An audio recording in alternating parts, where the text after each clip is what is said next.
ഇത് കിളുത്തിട്ട് ഈ മരത്തിൽ തന്നെ ചുറ്റി ചുറ്റി ചുറ്റി മരത്തേക്കാൾ പൊക്കത്തിലേക്ക് വന്ന് നിന്ന് കാറ്റത്ത് ആടും. അങ്ങനെ ആടിയ ഒരു വള്ളി മരത്തോട് ചോദിച്ചു, എടോ, താൻ ഇങ്ങനെ എത്ര കാലമായിട്ട് നിൽക്കുന്നു? ഞാൻ കണ്ടില്ലേ, മിന്നലെ പോലെ വളർന്ന് തന്നെക്കാളും പൊക്കത്തിലെത്തിയിരിക്കുന്നു. മരം ഒരു ചിരി ചിരിച്ചു. താൻ എന്താ ചിരിക്കുന്നത്? മരം പറഞ്ഞു, മോനെ, നീ ഞാൻ കാണുന്ന 120ാമത്തെ വള്ളിച്ചെടിയാണ് നീ. 120 സീസൺ കണ്ടിട്ടാണ് ഞാനിങ്ങനെ നിൽക്കുന്നത്. 120 കൊല്ലം വയസ്സായി എനിക്ക്. ഓരോ മഴ പെയ്യുമ്പോഴും പുതുമഴയ്ക്ക് നിന്നെ പോലെ ഒരെണ്ണം കിളുക്കും. എന്നെ തന്നെ ചുറ്റി എന്നെക്കാൾ പൊക്കത്തിൽ വന്ന് എന്നെ പരിഹസിക്കും. നാളെ വേനൽ വരുമ്പോൾ നീ വാടും, മഞ്ഞ് വരുമ്പോൾ നീ കരിയും, പോകും. അടുത്ത മഴയ്ക്ക് പുതിയൊരെണ്ണം കിളുക്കും.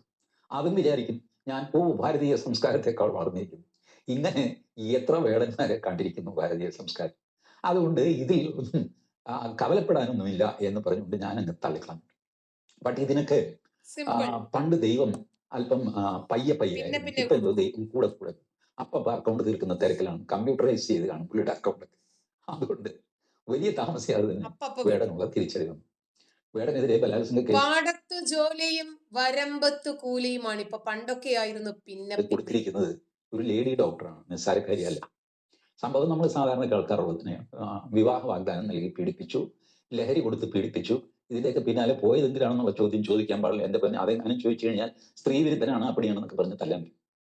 ഞാൻ ഒരുപാട് കേസുകൾ നിങ്ങളുടെ മുമ്പിൽ ഈ പത്രികാ ചാനലിലൂടെ അവതരിപ്പിച്ചിട്ടുണ്ട്.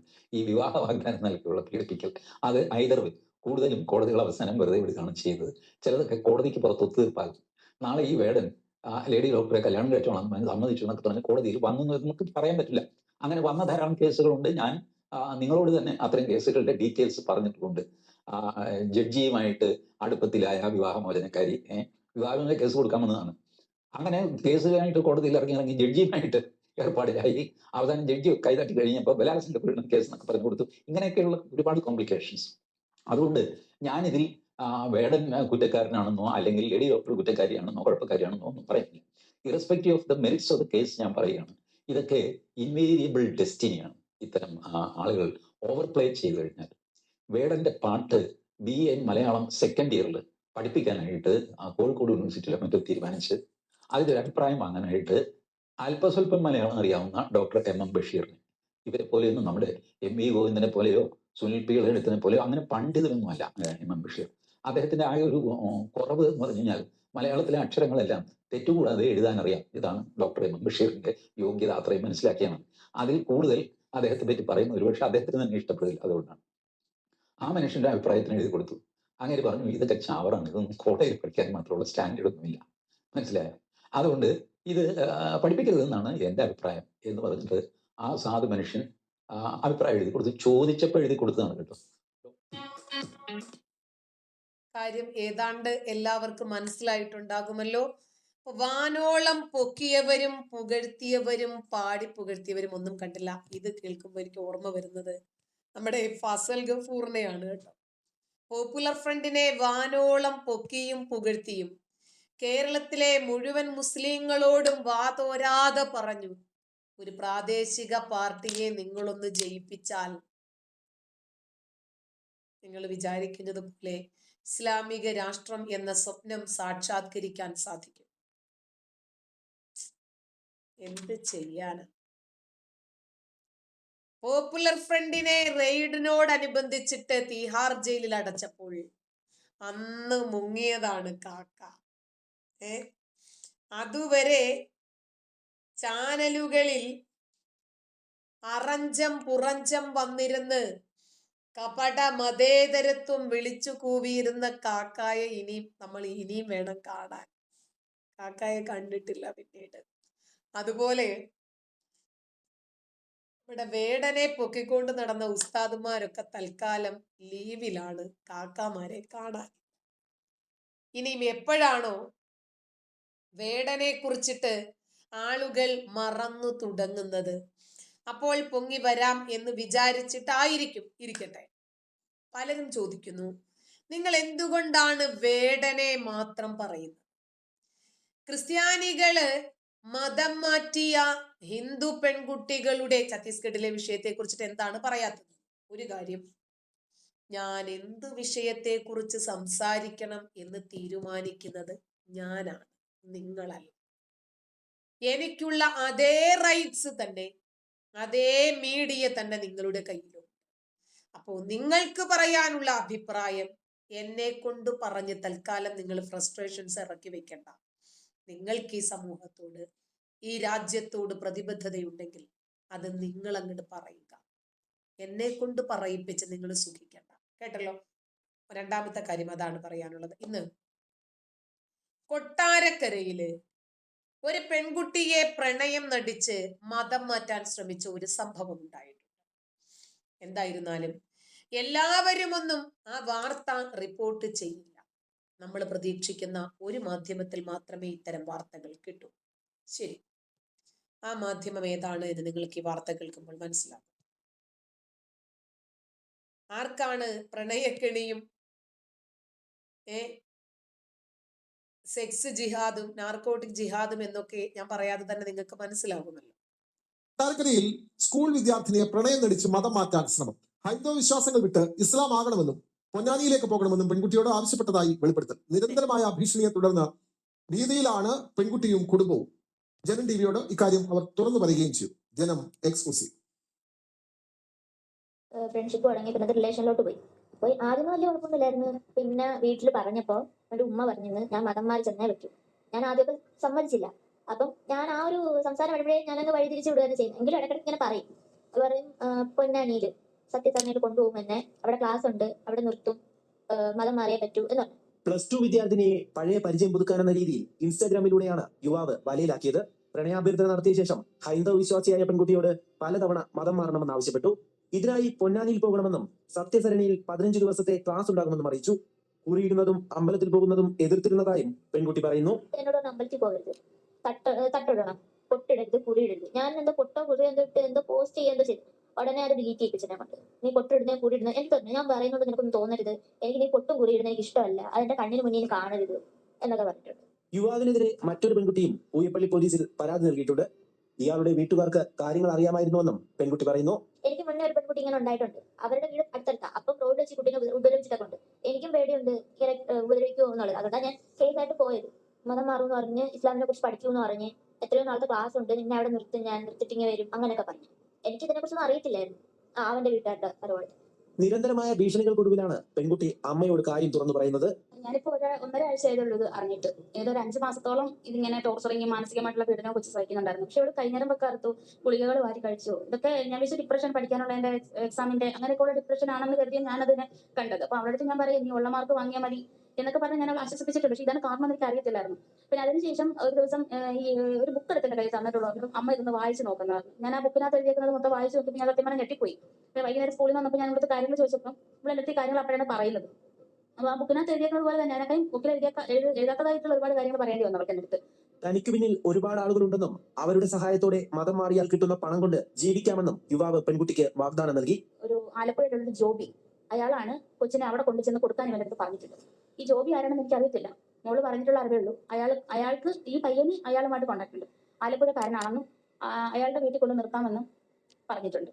പിന്നെ ഈ ജോബിയുടെ ക്യാരക്ടർ ഇവള് തന്നെ പറയുന്നത് മോശം ക്യാരക്ടറാണ്, അങ്ങനെ ഒരാളാണെന്ന് പറയുന്നു. ഈ പയ്യന്റെ സഹോദരിക്ക് എന്റെ മോളുടെ പ്രായമാണ്. അപ്പം ഇവൾക്ക് 18 ആകുമ്പോൾ ആ കൊച്ചിനും ആവും. അപ്പോഴത്തേക്കും ഇവിടെ കൂടെ ചെല്ലുവാണെങ്കിൽ പൈസ കിട്ടുമെന്ന് പറഞ്ഞു. മതം മാറിക്കഴിഞ്ഞാൽ ക്യാഷ് കിട്ടും. ആ ക്യാഷ് കിട്ടിയിട്ട് വേണം സഹോദരിയെ കല്യാണം കഴിപ്പിക്കാനും അതിൽ വീട് വെക്കും. ഒരു കമലാസുരയെ കൂടി സൃഷ്ടിക്കാനുള്ള ശ്രമമായിരുന്നു നമ്മുടെ കാക്കാന്റേത്. അത് പൊളിഞ്ഞു പാളീസായി. കൊച്ചിന് 18 വയസ്സായെങ്കിലാണ് കൊച്ചിനെ കൊണ്ടുപോയി മതം മാറ്റിയിട്ട് വീട് വെക്കാനും ശിഷ്ടകാലം സുഖമായി ജീവിക്കാനുമുള്ള പണമുണ്ടാക്കാനും കഴിയൂ. ഇപ്പോ അറേബ്യൻ ജാലിയാത്തിൽ നിന്ന് കോടിക്കണക്കിന് പണം വാങ്ങി സമദാനി മതം മാറ്റിയ കഥ ഇന്ന് നമുക്ക് എല്ലാവർക്കും അറിയാം. കനേഡിയൻ എഴുത്തുകാരിയായിട്ടുള്ള മെർലി വെസ്ബോർഡിനാണ് അതിൽ ഒരു ധൈര്യമുണ്ടായത് അതൊന്ന് തുറന്നു പറയാൻ. എന്താണ് കമലാസുരയ്യയ്ക്ക് സംഭവിച്ചത് എന്ന് ഒന്ന് തുറന്നു പറയണം ലോകത്തോട്. അങ്ങനെ അവരാണ് ഇംഗ്ലീഷില് ഇങ്ങനെ ഒരു ഗ്രന്ഥം എഴുതാൻ തയ്യാറായത്. ഇന്നുവരെ ലീലാമേനോൻ മരിക്കുന്നതുവരെ ഉച്ചത്തിൽ വിളിച്ചു പറഞ്ഞു. അതല്ലാതെ മറ്റാരും ഈ വിഷയത്തെ സംബന്ധിച്ച് ശക്തമായി പ്രതികരിക്കാനോ സമദാനിയുടെ ഈ ബലാത്സംഗവും മതമാറ്റവും ഒക്കെ ഒന്ന് തുറന്നു പറയാനും ആരും തയ്യാറായിട്ടില്ല. ഒരുപക്ഷെ ഈ വിഷയത്തെ സംബന്ധിച്ച് കേരളക്കരയെ ഇരുത്തി ചിന്തിപ്പിച്ച ഒരു വ്യക്തിയായിരിക്കും നമ്മുടെ AP അഹമ്മദ്. ആ AP അഹമ്മദാണ് എന്താണ് കമലാ സുരയ്യയ്ക്ക് സംഭവിച്ചത് എന്നും അറേബ്യൻ ജാലിയാത്തിൽ നിന്ന് ഇയാളെ കോടിക്കണക്കിന് പണം സ്വീകരിച്ച് കമലാ സുരയ്യയെ മതം മാറ്റിയതെന്നും AP അഹമ്മദ് വേണ്ടി വന്നു ഈ കേരള സമൂഹത്തോട് പച്ച മലയാളത്തിൽ വിളിച്ചു പറയാൻ. എങ്ങനെയാണ് നമ്മുടെ നാട്ടിൽ സംഖ്യകളില്ലാതിരിക്കുന്നത്? ഹിന്ദുക്കൾക്കു വേണ്ടി സംസാരിക്കുന്ന വർഗീയവാദികൾ എങ്ങനെ കേരളത്തിൽ ഉടലെടുക്കാതിരിക്കും? ഇതാണ് നമ്മുടെ നാട്ടിലെ സാഹചര്യങ്ങൾ. ദാരിദ്ര്യത്തിൽ വളരുന്ന പെൺകുട്ടികൾ, ആ കുടുംബത്തിലുള്ള ആളുകളെ മതത്തിലേക്ക് ആകർഷിപ്പിക്കുന്നതിന് വേണ്ടി അവർക്ക് പണം കൊടുക്കുന്നു. അവരെ വശീകരിക്കാൻ ആവശ്യമായതെല്ലാം ചികിത്സയാണോ, കടമാണോ, വീടാണോ, എന്താണ് നിങ്ങൾക്ക് വേണ്ടത്? അത് തരാൻ തയ്യാറായിട്ട് ഇവര് നിൽക്കുകയാണ്. എന്താ ഇവർക്ക് വേണ്ടത്? ഡോക്ടർ പെൺകുട്ടികളാണെങ്കിൽ അങ്ങനെ. ഒരു അഖിലാഹാദിയയ്ക്കു വേണ്ടി എത്ര പണമാണ് പിരിച്ചു കിട്ടിയത് എന്ന് ഓർമ്മയില്ലേ? പാലാ ബിഷപ്പ് പറഞ്ഞ ഒരേ ഒരു പദപ്രയോഗം കേരളത്തിലെ മുസ്ലിങ്ങളെ ആകെ ആടി ഉലച്ചു. ലവ് ജിഹാദും നാർക്കോട്ടിക് ജിഹാദിനെ കുറിച്ച് പറഞ്ഞപ്പോൾ അതിന് പിന്നാലെ താമരശ്ശേരി രൂപത നട്ടെല്ല് വിരിച്ച് രംഗത്ത് വന്നു.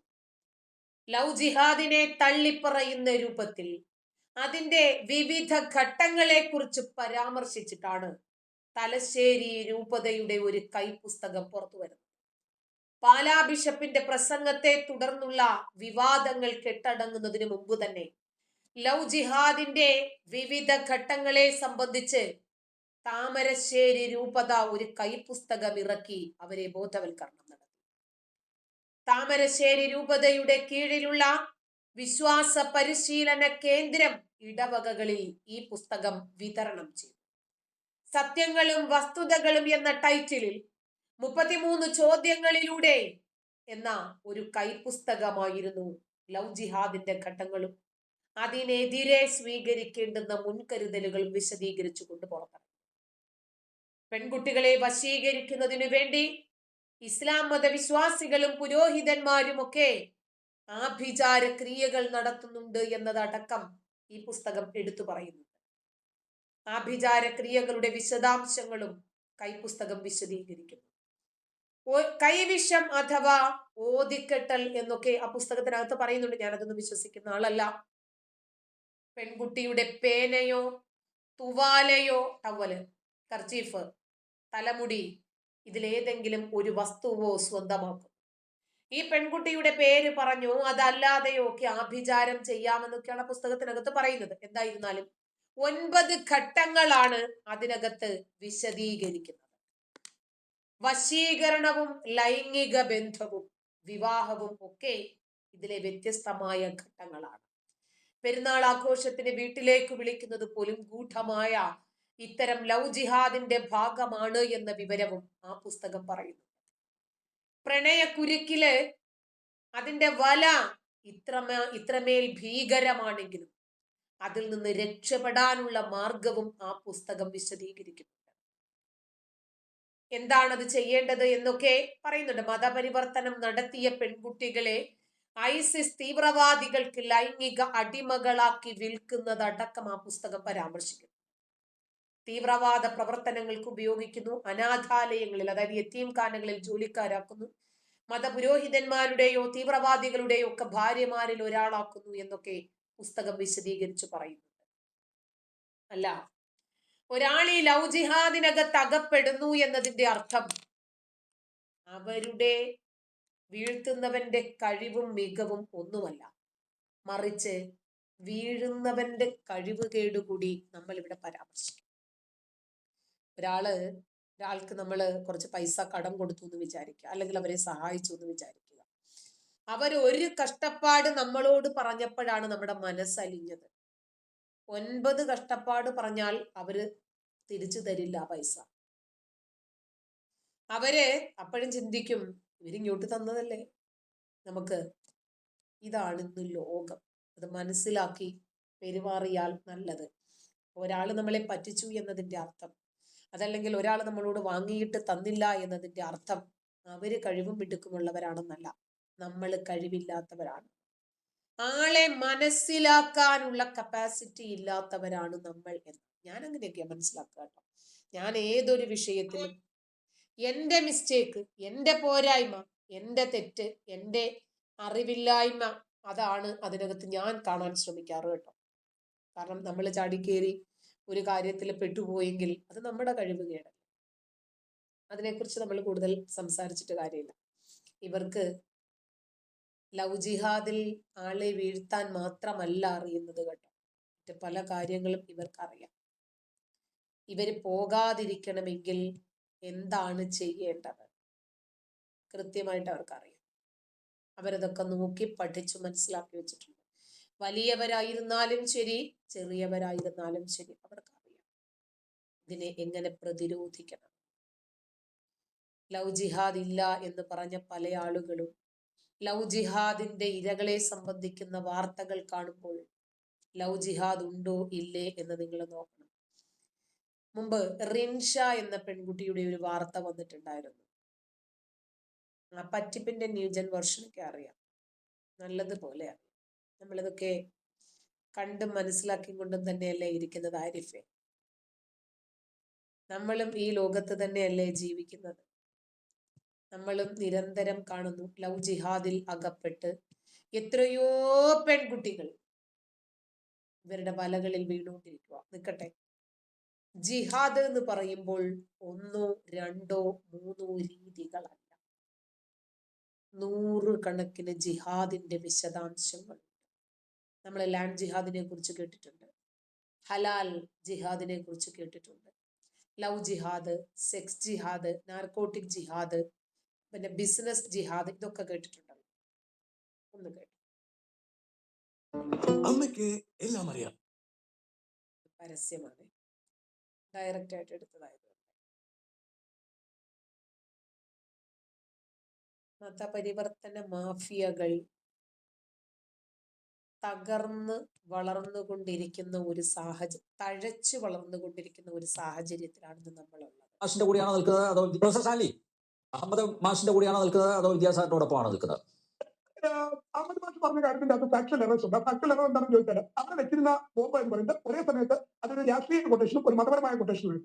അതായത് മറ്റുള്ള ആൾക്കാരുടെ കൊല്ലുക എന്നുള്ള ജിഹാദി ടെററിന്റെ ഉദ്ദേശം ഉണ്ടായിരുന്നു. ബിജെപിയുടെ ലീഡറിനെ ശ്രീ അദ്വാനിജിയെ ആൾക്കാരെ എലിമിനേറ്റ് ചെയ്യുക എന്നുള്ള കോൺഗ്രസിന്റെ PMKയുടെ പൊളിറ്റിക്കൽ കൊട്ടേഷൻ വേണ്ടിയപ്പോൾ ഇത് രണ്ടിന്റെ ഒരു കൾമിനേഷൻ ആണ് അവിടെ നടന്നത്. അവർക്ക് എന്താ അദ്വാനിജി ഭാഗ്യം കൊണ്ട് രക്ഷപ്പെടുകയാണ് ചെയ്തത്. അദ്ദേഹത്തിന്റെ ഫ്ലൈറ്റ് ലേറ്റ് ആയി, അതുപോലെ തന്നെ ഹെലികോപ്റ്റർ മറ്റ് ട്രാൻസ്പോർട്ടേഷൻ മെത്തേഡ്സ് ലേറ്റ് ആയത് കാരണം മാത്രമാണ് അദ്വാനിജി ഇന്നും ജീവിച്ചിരിക്കുന്നത്, അല്ലെങ്കിൽ ആദ്യം ഇന്ന് രക്ഷപ്പെട്ടത്. അത് കൃത്യമായ ഒരു കൊട്ടേഷൻ തന്നെയായിരുന്നു, അതിന് യാതൊരു തർക്കവുമില്ല. മതപരമായി അവിടെ അതായത് DMKയും കോൺഗ്രസും കമ്മ്യൂണിസ്റ്റും ജിഹാദിയൊക്കെ അടങ്ങുന്ന ആ UPA മാഫിയയ്ക്ക് അധികാരം തിരിച്ചു കിട്ടിയപ്പോൾ അതിന്റെ ഒരു പവർ അവിടെ വളർന്നു വരുന്ന BJPയോടും ADMKയോടും മറ്റു ഹിന്ദുത്വ ശക്തികളോടും കാണിച്ച് നിങ്ങളെ ഞങ്ങൾ പൂശിക്കളയുന്നുള്ള രീതിയിലുള്ള ഒരു കാര്യം അവിടെ ഉണ്ടായിരുന്നു. അപ്പൊ മാത്രമല്ല ഇപ്പൊ ഇന്ന് ഇയാളുടെ ശവടക്ക ഇതുപോലെ അനുവദിച്ചില്ലെങ്കിൽ നിങ്ങളൊന്ന് ആലോചിച്ച് നോക്കിയാൽ ഇതിലെ പ്രതികൾ ആരെങ്കിലും മൊഴി കൊടുക്കുകയാണ്. DMKയും കോൺഗ്രസും പറഞ്ഞിട്ടാണ് ഞങ്ങൾ 98 ബോംബ് പൊട്ടിച്ച് ഈ പ്രതികൾ ആരെങ്കിലും മൊഴി കൊടുത്താൽ സത്യം പറഞ്ഞാൽ എന്ത് സംഭവിക്കും? തീർത്തും നാളും ഇന്ത്യയിലെ കംപ്ലീറ്റ് നാളും 100 കണക്കിന് 1000 തീവ്രവാദ സംഘടനകൾ ഉണ്ടാക്കിയിട്ട് ഇവരെന്ത് സമാധാനമാണ് ഈ ലോകത്തിന് സമ്മാനിക്കുന്നത്? ലോകത്തിന്റെ ഏത് കോണിൽ തിരിഞ്ഞാലും ശരി, ഇവരെ റിലേറ്റ് ചെയ്യുന്ന ജിഹാദുകളും തീവ്രവാദ പ്രവർത്തനങ്ങളും പൊട്ടിത്തെറികളും ബലാത്സംഗങ്ങളും പീഡനങ്ങളും ഇതൊന്നും അല്ലാതെ കേൾക്കാനില്ല. ലോകത്തെവിടെയെങ്കിലും ഇവർ സമാധാനത്തോടു കൂടി ജീവിച്ച, മറ്റുള്ളവർക്ക് സമാധാനം നൽകുന്ന ചരിത്രമുണ്ടായിട്ടുണ്ട്. അതുകൊണ്ട് വെറും ബ്ലാക്ക് മെയിലിംഗ് തന്നോണം, വേറെ വഴിയില്ല. തമിഴ്നാട് ഗവൺമെന്റിനോ ഇന്ത്യ അലയൻസിനോ വേറെ വഴിയില്ല. ഇന്ന് ഈ സ്റ്റേറ്റ് ഫ്യൂണറൽ ഇയാൾക്ക് കൊടുത്തില്ലെങ്കിൽ DMKയുടെ കോൺഗ്രസിന്റെ ഒക്കെ വോട്ട് ബാങ്ക് കൂടിയല്ലേ പ്രൊഫസർ സാലി? ഒട്ടായി മാത്രമല്ല ജിഹാദി ജിഹാദികൾ കൃത്യമായിട്ട് വലിച്ചു റോഡിലിടും. ഈ കാര്യങ്ങൾ കംപ്ലീറ്റ് വലിച്ചു റോഡിലിടും. ഈ കൊട്ടേഷൻ, ഈ കോൺഗ്രസിന്റെ PMKയുടെയും കൊട്ടേഷൻ പിടിച്ചത് അന്ന് കേരളത്തിലെ ജിഹാദിയാണ്. പോംപോളി എന്നറിയപ്പെടുന്ന ആളാണ് അത് പിടിച്ചത്. പക്ഷേ അയാൾക്ക് തെളിവില്ലാത്തതുകൊണ്ട് ശിക്ഷിക്കാൻ പറ്റിയില്ല. പോംപോളിയാണ് കൊട്ടേഷൻ പിടിച്ചത്. ഇതിന്റെ അകത്ത് കംപ്ലീറ്റ് കേരളത്തിൽ നിന്നുള്ള ജിഹാദികളാണ് ഇതിന്റെ ടെക്നിക്കലും ആയിട്ടുള്ള കാര്യങ്ങളെല്ലാം പ്രൊവൈഡ് ചെയ്തത്. പക്ഷേ അവരെയും പ്രോപ്പർ ആയിട്ട് പിടിക്കാൻ പറ്റിയില്ല. ഈ സംഭവം കഴിഞ്ഞ് 3 മാസം കഴിഞ്ഞ് ഞാൻ ഇതില് എന്താണ് കാലിക്കറ്റിലുള്ള ഒരു ട്രെയിനിൽ യാത്ര ചെയ്ത് കോയമ്പത്തൂർ ഇറങ്ങിയിട്ട് എനിക്ക് ബാംഗ്ലൂരിലാണ് പോകേണ്ടത്. ഒരു 2 മണിക്കൂർ വ്യത്യാസമുണ്ട് ട്രെയിനുമായിട്ട്. കോയമ്പത്തൂർ ഇറങ്ങി ഒരു ചായ കുടിച്ച് നിൽക്കുമ്പോൾ ഏകദേശം മോർണിംഗ് 4 മണിക്ക് ഇവിടുന്ന് വരുന്ന ഒരു ട്രെയിൻ, മലബാറിൽ നിന്ന് വരുന്ന ഒരു ലേറ്റ് ട്രെയിനിൽ അന്ന് ഒരാളെ അവിടെ പോലീസ് പിടികൂടി. 6 താടി വലത്തൊപ്പി ടിപ്പിക്കൽ ജിഹാദ്. അപ്പൊ നെറ്റിയിൽ അടയാളമുള്ള പെണ്ണു അവനെ കൃത്യമായിട്ട് പിടികൂടിയിട്ട് പോലീസ് ഒരു അനൗൺസ്മെന്റ് മൈക്കിൽ കൂടെ നടത്തി കോയമ്പത്തൂർ റെയിൽവേ സ്റ്റേഷനിൽ മലയാളം, ഇംഗ്ലീഷ്, ഹിന്ദി, തമിഴ് ഇത് അറിയുന്ന ആൾക്കാർ ആരെങ്കിലും ഉണ്ടെങ്കിൽ ഈ 4 ഭാഷ ഒരുപോലെ അറിയാവുന്ന ആരെങ്കിലും ഉണ്ടെങ്കിൽ പെട്ടെന്ന് പോലീസിനെ സഹായിക്കണമെന്ന് പറയും. എനിക്ക് ട്രെയിൻ വരാൻ ഒരു മണിക്കൂറുടെ സമയമുണ്ട് അവിടുന്ന് സ്റ്റാർട്ട് ചെയ്യാൻ. കുർള എക്സ്പ്രസ് ബാംഗ്ലൂർക്കുള്ള വലിയ ബോംബെക്ക് പോകുന്ന ട്രെയിനാണ്. ആ സമയത്ത് 5 മണിക്കാണ് പുറപ്പെടുന്നത്. ഞാൻ പറഞ്ഞു ഞാൻ കോളേജിൽ വർക്ക് ചെയ്യുന്ന ആളാണ്, എനിക്ക് 4 ഭാഷ അറിയാം. അവരുടെ പക്ഷെ പോലീസ് അല്ല പറഞ്ഞത് മിലിറ്ററിയാണ്. മിലിറ്ററി ഒരുത്തരെ പിടിച്ചിട്ടുണ്ട്, ഈ ജിഹാദിയെ പിടിച്ചിട്ടുണ്ട്. ഒരു ഡയറി എഴുതി തന്നിട്ട് പറഞ്ഞു ഈ ഡയറിക്ക് ഈ 4 ഭാഷയിലും എഴുതിയിട്ടുണ്ട്. ഇയാളുടെ കയ്യിൽ നിന്ന് ഒരു താക്കോല്, ഒരു ബജാജ് എന്ന് പറയുന്ന ഒരു ബൈക്കിന് അന്നത്തെ കാലത്തുള്ള ഒരു ബൈക്കിന്റെ താക്കോലും ഉണ്ട്. അത് തീപ്പെട്ടിക്കകത്ത് വെച്ച് പൊതിഞ്ഞു വെച്ചിരിക്കുകയാണ്. ഇവനെ ഇങ്ങനെ ഇറങ്ങിയപ്പോൾ സംശയകരമായ കാര്യത്തിൽ പിടികൂടി. ഇവനൊന്നും പറയുന്നില്ല എന്ന് പറയുന്നു. ആകെ ഇവന്റെ 2-3 ഇടി കൊടുത്തപ്പോൾ മദ്രസ ഏതോ ഒരു മദ്രസയുടെ പേര് പറഞ്ഞു, മലപ്പുറത്തുള്ള അവിടെ പഠിക്കുന്നവനാണെന്ന് പറഞ്ഞു. കഷ്ടിച്ച് ഒരു 23-24 വയസ്സേ ഉള്ളൂ.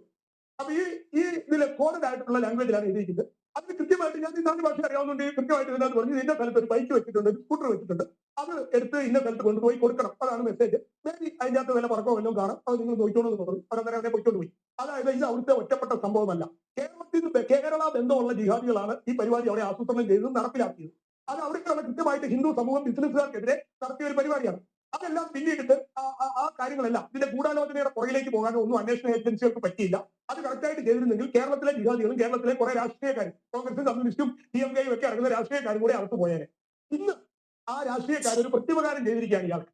അല്ലെങ്കിൽ ഇയാളുടെ സൗജന്യത്തിലാണ്, മരിച്ചുപോയ ഭാഷയുടെ സൗജന്യത്തിലാണ് ഇന്ന് തമിഴ്നാട് ഗവൺമെന്റും ഇന്ത്യ അലയൻസും ഒക്കെ നിലനിൽക്കുന്നത്. ഭാഷയ്ക്ക് ഈ രീതിയിലുള്ള സ്റ്റേറ്റ് ഫ്യൂണറൽ നിഷേധിച്ചാൽ മുടുമുണ്ടില്ലാതെ തമിഴ്നാട്ടിലെ PMKയും കോൺഗ്രസും നേതാക്കന്മാർ നിൽക്കേണ്ടി വരും. അവരുടെ മുഴുവൻ മുഖം കൂടി നിലത്ത് വീഴും. അതാണ് അവസ്ഥ. ഇതിനകത്തെ മതപരമായ കൊട്ടേഷനെയോ രാഷ്ട്രീയപരമായ കൊട്ടേഷനെയോ നിഷേധിക്കാൻ പറ്റത്തില്ല. ഇത് രണ്ടും അതിനകത്തുണ്ട്. അഹമ്മദ് സാറിന് വെരിഫൈ ചെയ്യാം. ഇതിന്റെ ബാക്കി കാര്യങ്ങൾ ഞാൻ അഹമ്മദ് സാറിനോട് പറയാം. അഹമ്മദ് സാർ പറഞ്ഞതിന്റെ അകത്ത് ഒരു ഫാക്ച്വൽ എറർ ഉണ്ട്. അല്ലാതെ ഇതൊരു ദേശവിരുദ്ധത, ഇന്ത്യ വിരുദ്ധത മാത്രമല്ല ഉള്ളത്. അതിന്റെ അകത്ത് ഹിന്ദു വിരുദ്ധതയുണ്ട്, BJP വിരുദ്ധതയുണ്ട്, എല്ലാം ഉണ്ട്. ഒരു വളരെ കോംപ്രിഹെൻസീവ് ആയിട്ടുള്ള ഒരു ആക്ഷനാണ്. നിവൃത്തി ഇല്ലാതെയാണ് പോംപോളിയൊക്കെ ഈ K9 പിടിച്ച അവസാനം കേന്ദ്രത്തിന് കൊടുക്കേണ്ടി വന്നത്. പോംപോളിയൊക്കെ അങ്ങനെയാണ് ഇതിനകത്ത് പിടിക്കപ്പെട്ടത്. അതുകൊണ്ട് അതുകൂടെ മനസ്സിലാക്കുക. ഓക്കെ ആന്റണി സാറേ, ഇനി ഭരണകൂടത്തിനെതിരെ നടപടി വല്ലതും വരുമോ? ജില്ലാ പോലീസ് സൂപ്രണ്ടിനെതിരെയോ അല്ലെങ്കിൽ ജില്ലാ കലക്ടർക്കെതിരെയോ ഉത്തരവാദപ്പെട്ടവർ ഇത് വളരെ ലാഘവത്തോടെ കണ്ടു എന്നതിന്റെ പേരിൽ കേന്ദ്രത്തിൽ നിന്ന് നടപടി വരാനുള്ള സാധ്യതയുണ്ടോ? അതായത് നമ്മുടെ സ്റ്റേറ്റ് രാഷ്ട്രീയമാണ് നമുക്കറിയാവുന്നത്. കാരണം തമിഴ്നാട് രാഷ്ട്രീയം എങ്ങനെയാണ് എന്നുള്ളതിനെ സംബന്ധിച്ച് നമുക്ക് അത്രയ്ക്ക് പരിജ്ഞാനം പോരാ. പിന്നെ ഇപ്പം ഈ പറഞ്ഞതനുസരിച്ച് ദേശവിരുദ്ധതയും ഈ പറഞ്ഞ തീവ്രവാദവും എല്ലാം ഇതിനകത്ത് ഉണ്ടെന്നുള്ളതാണ് എന്റെ ഒരു അഭിപ്രായം. പക്ഷേ കേരളവുമായി ബന്ധപ്പെട്ട് കിടക്കുന്ന ഒരു സ്ഥലത്ത് ഞാൻ കോയമ്പത്തൂർ. കാരണം വളരെ ഞാൻ മുമ്പ് പറഞ്ഞതുപോലെ തന്നെ. അപ്പൊ ഇതിൽ ആരുടെ പേരിൽ നടപടി വരുന്നൊന്നും നമുക്ക് പറയാൻ പറ്റില്ല. കാരണം ഇതൊരു ചൂണ്ട പറയുകയാണ്. ഇതിൽ നിന്ന് ഇന്റലിജൻസ് ഏജൻസികൾ, അപ്പൊ സ്റ്റേറ്റിന്റെ ആയാലും സെൻട്രലിന്റെ ആണെങ്കിലും കേരളത്തിന്റെ ആയാലും ഒക്കെ ഇന്റലിജൻസ് ഏജൻസികൾക്ക് ഒരുപാട് സന്ദേശങ്ങൾ അല്ലെങ്കിൽ ഒരുപാട് സൂചനകൾ തരുന്ന ചില നീക്കങ്ങൾ ഇതിന്റെ പിന്നിലുണ്ട്, അല്ലെങ്കിൽ ഇതിലൂടെ നമുക്ക് വെളിവാകുന്നു. അത് കൃത്യം. ലോകത്തിൽ എവിടെയായിരുന്നാലും ശരി, ഇവര് സമാധാനത്തോടു കൂടി ജീവിക്കാൻ ഉദ്ദേശിച്ചിട്ടില്ല. കാരണം എന്താ? നമ്മുടെ ജോസഫ് മാഷ് പറഞ്ഞതുപോലെ ഇവരല്ല വില്ലന്മാർ. ഇവരെ മുന്നോട്ട് നയിക്കുന്ന, ഈ ചോരപ്പുഴ ഒഴുക്കാൻ പ്രേരിപ്പിക്കുന്ന ഒരു ഗ്രന്ഥമാണ് ഇവിടെ നമ്മൾ സ്പെസിഫൈ ചെയ്യുന്നത്. ആ ഗ്രന്ഥമാണ് കാരണം. റെയിൽവേ സ്റ്റേഷനുകളിലായിരുന്നാലും, ബസ് സ്റ്റാൻഡുകളിലായിരുന്നാലും, എയർപോർട്ടുകളിലായിരുന്നാലും, മഹാകുംഭമേളയിലായിരുന്നാലും, ഇനി അതല്ല അഭയാർത്ഥികളായി വലിഞ്ഞു കയറിപ്പോയ രാജ്യങ്ങളിലായിരുന്നാലും ശരി, ഇവരുടെ അന്യമത വിരോധവും പൊട്ടിത്തെറിച്ച് സ്വർഗം നേടാനുള്ള ഒരു ടെൻഡൻസിയും അവസാനിക്കും. അത് അവരുടെ കുഴപ്പമല്ല. ഗോപകുമാർ ചോദിച്ചത് ഞാൻ കേട്ടു. കാക്കാമാരുടെ കുരുപൊട്ടൽ നമുക്ക് മനസ്സിലാക്കാം തട്ടം കാണുമ്പോൾ. ഈ ഗോപകുമാറും ബാബുവിനും രമേശിനുമൊക്കെ ഈ തട്ടം കാണുമ്പോഴുണ്ടാകുന്ന ബുദ്ധിമുട്ടുകൾ എനിക്ക് മനസ്സിലാകുന്നതേയില്ല. ആദ്യം വിദ്യാഭ്യാസവും വിവരവുമുള്ള ആളുകൾ ഒന്ന് മനസ്സിലാക്കേണ്ടത് ഇത് വെറും ഒരു തുണി മാത്രമാണ്. ഇതെനിക്ക് ചോയ്സ് ആണ്. വേണമെങ്കിൽ ഇടാം, അല്ലെങ്കിൽ ഇടണ്ട.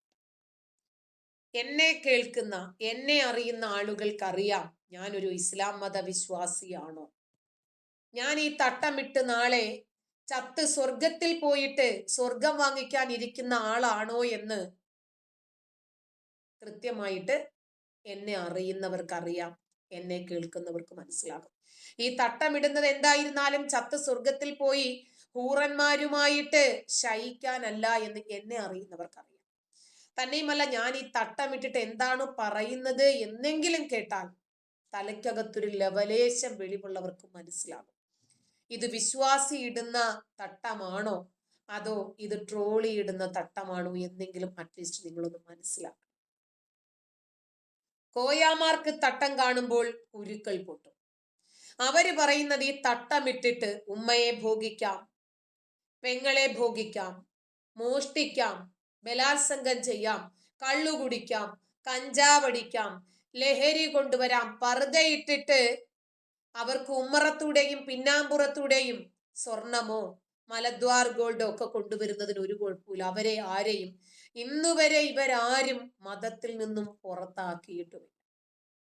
അപ്പോ ഇവരുടെ കുരുക്കൾ പൊട്ടിക്കുക എന്നത് മാത്രമാണ് ഉദ്ദേശം. പക്ഷേ പല മതേതരന്മാർക്ക് പോലും അത് മനസ്സിലാകാത്തതിൽ വിഷമം. ശരി, പ്രശ്നമില്ല, അത് പോകുന്നത് കൊണ്ട് കുഴപ്പമില്ല. അപ്പോ നമ്മളിപ്പോ കണ്ടില്ലേ എന്താണ് ഇവർ ഇസ്ലാമിക രാഷ്ട്രം സ്ഥാപിക്കാൻ വേണ്ടി ഇറങ്ങി തിരിച്ചിരിക്കുന്നത്. അതായത് ആണുങ്ങൾ അവരുടെ വഴിക്ക് ശ്രമിക്കട്ടെ. എന്ത്? നമുക്ക് ലോകം മൊത്തം മുസ്ലിമാക്കി മാറ്റണ്ടേ? ഇസ്ലാം മത രാജ്യമാക്കി മാറ്റണ്ടേ? അതിന് കാക്കാമാർ ലവ് ജിഹാദിലൂടെ ശ്രമിക്കുമ്പോൾ പെൺകുട്ടികൾ അവരുടെ കൂട്ടുകാരെ ലവ് ജിഹാദിൽ അകപ്പെടുത്തുക, പ്രണയിക്കാൻ ആളെ കൊടുത്ത് മതം മാറ്റി ശ്രമിച്ചുകൊണ്ടിരിക്കുകയാണ്. അതാണ് നമ്മൾ കണ്ടത്. കൊട്ടാരക്കരയിൽ സ്കൂൾ വിദ്യാർത്ഥിനിയെ, പ്രായപൂർത്തിയാകാത്ത പെൺകുട്ടിയെ പ്രണയിച്ച് മതം മാറ്റിക്കണ്ട. നീ ഹിന്ദു മതം ഉപേക്ഷിക്കണം. ഒന്നാമത്തെ നിബന്ധന അതാണ്. ഇസ്ലാമാകണം. പൊന്നാനിയിലേക്ക് പൊക്കോ, ഒരൽപ്പം യോനി ഒന്ന് കട്ട് ചെയ്ത് കളഞ്ഞോട്ടെ. യോനി കട്ട് ചെയ്യണ്ടേ? പൊന്നാനിയിൽ പോയിട്ട് വേണ്ടേ? സ്ത്രീകൾക്ക് ചേലാകർമ്മം ഇല്ല എന്നാണോ നിങ്ങൾ വിചാരിക്കുന്നത്? ഉണ്ട്. സ്ത്രീകൾക്ക് ഇസ്ലാം പറയുന്ന രൂപത്തിൽ ചേലാകർമ്മം ഉണ്ട് കേട്ടോ. അങ്ങനെ ഈ പെൺകുട്ടിയുടെ എന്തോ ചെത്താനാണെന്നൊന്നും അറിയില്ല, എന്തായിരുന്നാലും മറ്റം ചെത്തണമെന്ന് പറഞ്ഞ് പൊന്നാനിയിൽ പോയിട്ട് ഈ പെൺകുട്ടിയുടെ സുനയും ഒന്ന് കളഞ്ഞ് അത് കഴിഞ്ഞിട്ട് വേണം സത്യസരണി പോയിട്ട് ഒന്ന് പഠിക്കാൻ. നോക്കട്ടെ, ഇതാണ് തോന്നുന്നു. പറയുന്നത് കേട്ടാൽ പടച്ചവ സത്യത്തിൽ നമ്മൾ അത് കേട്ടു, ഞാൻ കേൾക്കാറില്ല. നമ്മുടെ മുത്തിനെ സംബന്ധിച്ചൊക്കെ പറയുന്നത് കേട്ടാൽ ഉസ്താദെ, മുത്തിനെ സംബന്ധിച്ച് പറയുന്നതിന് മുമ്പ് ഉസ്താദ് സുന ചെത്തണം എന്ന് പറയുന്നുണ്ടല്ലോ സ്ത്രീകൾക്ക്. ഉസ്താദെ, ഞാൻ അതൊന്ന് എടുത്തോട്ടെ. സ്ത്രീകൾക്ക് സുന ഇരിക്കുന്നതേ ഉസ്താദിന് എന്തോ വലിയൊരു ബുദ്ധിമുട്ട് പോലെ. അപ്പൊ ഉസ്താദ് പറഞ്ഞു, പുരുഷന്മാർക്കു മാത്രമല്ല സുന ചെത്തലുള്ളത്, സ്ത്രീകൾക്കും സുന ചെത്തണം എന്ന് ഉസ്താദ് പറഞ്ഞിട്ടുണ്ട്. എന്റെ കയ്യിൽ ഉണ്ടായിരുന്നു, തല പിടിക്കാൻ അത് കാണുന്നില്ല. തപ്പ കിടക്കും.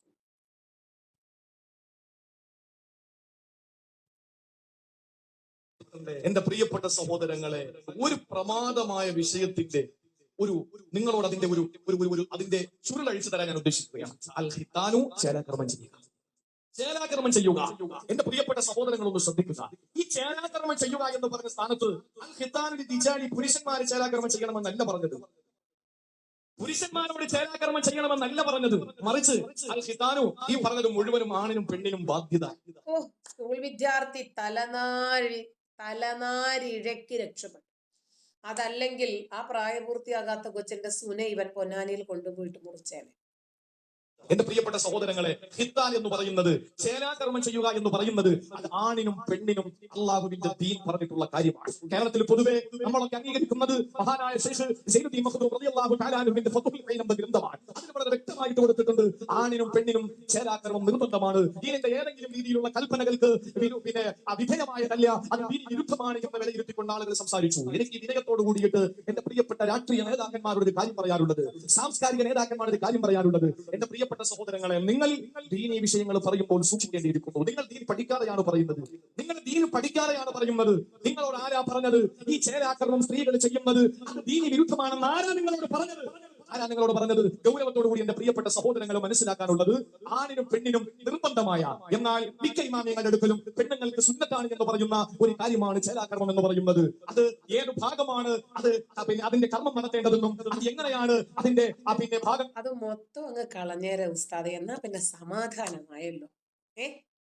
ആ സുന ഇരിക്കുന്നതാണ് ഉസ്താദിന്റെ വിഷമമെങ്കിൽ അത് മൊത്തം അങ്ങ് കളഞ്ഞേരം. ഒന്നും അല്ലെങ്കിൽ ഉമ്രയ്ക്കാണെന്നും വിസിറ്റിങ്ങിനാണെന്നും ഒക്കെ പറഞ്ഞ് ഗൾഫിൽ കൊണ്ടുപോയിട്ട് ഉമ്മറത്ത് കിലോ കണക്കിന് ഗോൾഡും കൊണ്ട് വരാമല്ലോ. അതെങ്ങനെയാണ് ശരീരത്തിൽ നീക്കം ചെയ്യേണ്ടതെന്നും ഒക്കെ വളരെ വ്യക്തമായിട്ട് ഗ്രന്ഥങ്ങളിൽ, കർമ്മശാസ്ത്ര ഗ്രന്ഥങ്ങളിൽ കൊടുത്തിട്ടുണ്ട്. പുരുഷന്മാരെ സംബന്ധിച്ചിടത്തോളം ചേലാകർമ്മം എന്ന് പറയുന്നത് അത് പരസ്യമായി ചെയ്യൽ സുന്നത്തും, സ്ത്രീകളുടെ ചേലാകർമ്മം അത് രഹസ്യമായി ചെയ്യൽ സുന്നത്താണ് എന്ന് കർമ്മശാസ്ത്ര ഗ്രന്ഥങ്ങളിൽ വളരെ വ്യവസ്ഥാപിതമായി വ്യക്തമായി കൊടുത്തിട്ടുള്ള സാഹചര്യത്തിൽ എന്റെ പ്രിയപ്പെട്ട സഹോദരങ്ങൾ അറിയുക, ചേലാകർമ്മം എന്ന് പറയുന്നത് സ്ത്രീക്കും പുരുഷനും നിർബന്ധമായ കാര്യമാണ്. ഓ എന്റെ പൊന്നുമോളെ, പ്രായപൂർത്തിയാകാത്ത കൊച്ച് തലനാരിഴയ്ക്ക് രക്ഷപ്പെട്ടു. ഈ പഹയം കൊണ്ടുപോയിട്ടല്ലെങ്കിൽ ആ കൊച്ചിന്റെ സുന അങ്ങ് കളയുമായിരുന്നു. ഇസ്ലാം വിട്ടു പോണോന്ന്. ആദ്യം പൊന്നാനി പോണം, രണ്ടാമത് സത്യസരണി പോകണമെന്നാണ് ഈ കുഞ്ഞിനോട് ഈ പഹയം പറഞ്ഞത്. നിരന്തരം ഭീഷണിപ്പെടുത്തിക്കൊണ്ടേയിരുന്നു ഈ കൊച്ചിനോട്. അങ്ങനെ ഭീതിയോടുകൂടി ആ കുടുംബം മുഴുവനും മുന്നോട്ട് പോയി. ഒടുവിൽ കൊട്ടാരക്കര പോലീസിൽ ഒരു പരാതി. ഈ യുവാവിനെതിരെ ആ സമയത്താണ് എന്നെ മതം മാറ്റാൻ ശ്രമിച്ചു എന്ന് പറഞ്ഞിട്ട് മറ്റൊരു പെൺകുട്ടിയും കൂടി മുന്നോട്ട് വരും. +2 വിദ്യാർത്ഥിനിയാണ്. ഇൻസ്റ്റഗ്രാമിലൂടെയാണ് ഈ യുവാവ് വലയിലാക്കുന്നത്. പ്രണയ അഭ്യർത്ഥന നടത്തി കഴിഞ്ഞിട്ട് മതം മാറാൻ ഇയാൾ നിരന്തരം സമ്മർദ്ദം ചെലുത്തി. ഇതിനുവേണ്ടി പൊന്നാനിയിലെ സത്യസരണിയിൽ 15 ദിവസത്തെ ക്ലാസ് ഉണ്ടെന്നും, പിന്നെ പൊന്നാനിയില് ആദ്യം പോണം, പൊന്നാനിയിൽ സുന വെട്ടണം, സത്യസരണി പോയിട്ട്, സത്യസരണി മഞ്ചേരിയിലാണ്, അവിടെ പോയിട്ട് ക്ലാസ്സിൽ കയറണം എന്നൊക്കെയാണ് പറയുന്നത്. എന്നിട്ട് നിന്നെ മതം മാറ്റിയാൽ എനിക്ക് വലിയ ഒരു തുക കിട്ടും, ആ പണം കൊണ്ട് വീട് വെക്കും, എന്നിട്ട് എന്റെ സഹോദരിക്ക് 18 വയസ്സാവും, അപ്പോൾ ഞാൻ എൻ്റെ പെങ്ങളെ കെട്ടിച്ചു വിടും, അത് കേട്ട് നമുക്ക് ബാക്കി പൈസ കൊണ്ട് സുന്ദരമായിട്ട് ജീവിക്കാം. മതം മാറാൻ ഈ പെൺകുട്ടിക്ക് സമ്മതമായിരുന്നില്ല.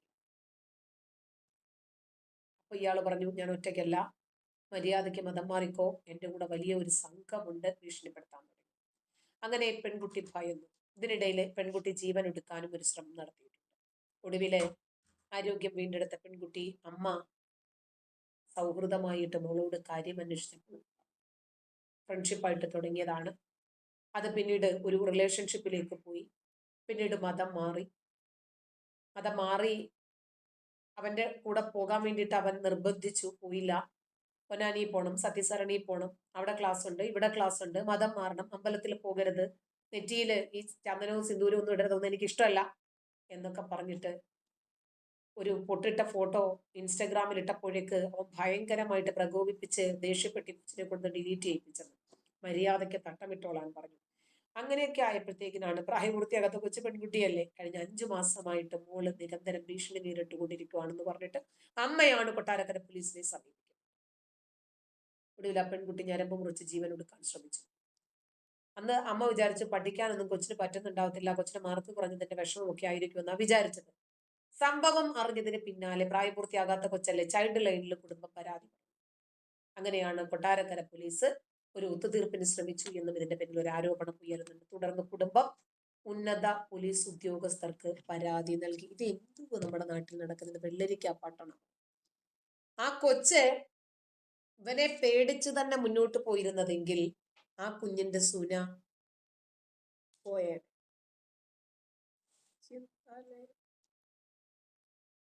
ഇങ്ങനെയുണ്ട് കുറച്ച് ആളുകൾ. സ്നേഹമെന്ന നാടകം ഇവര് മതം മാറ്റാനാണ് ശ്രമിക്കുന്നത് എന്ന്. ശരി, ഇതുപോലെ ഒരു 500 എണ്ണമെങ്കിലും കണ്ടാൽ ഈ പൊട്ടത്തികൾക്കൊന്നും മനസ്സിലാകണ്ടേ ഇതാണ് സംഭവമെന്നെങ്കിലും. നമ്മളെ മതം മാറ്റാനാണ് ഈ ബലാ പിടിച്ചവന്മാര് ശ്രമിക്കുന്നത് എന്നെങ്കിലും ഒന്ന് മനസ്സിലാക്കണ്ടേ. രക്ഷേ.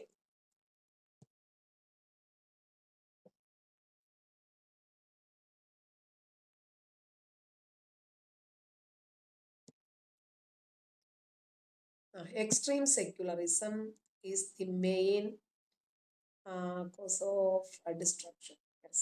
സുഖാണ് രമ്യ, സുഖമാണ്. ധനേഷ് കണ്ണൂർ, ഉസ്താദുമാരുടെ സുന അല്ല, അതിന് താഴെയുള്ള സാധനം തന്നെ കട്ട് ചെയ്യണം, മൊത്തം കട്ട് ചെയ്യണം. അവന്മാർക്ക് ആ സുന ഇരിക്കുന്നിടത്തോളം വല്ലാത്ത തരിപ്പാണ്. തീർത്തേക്കണം ഇവന്മാരെയൊക്കെ. ബാബ ഹായ് റിനി, നമുക്കിത് നിർത്താം.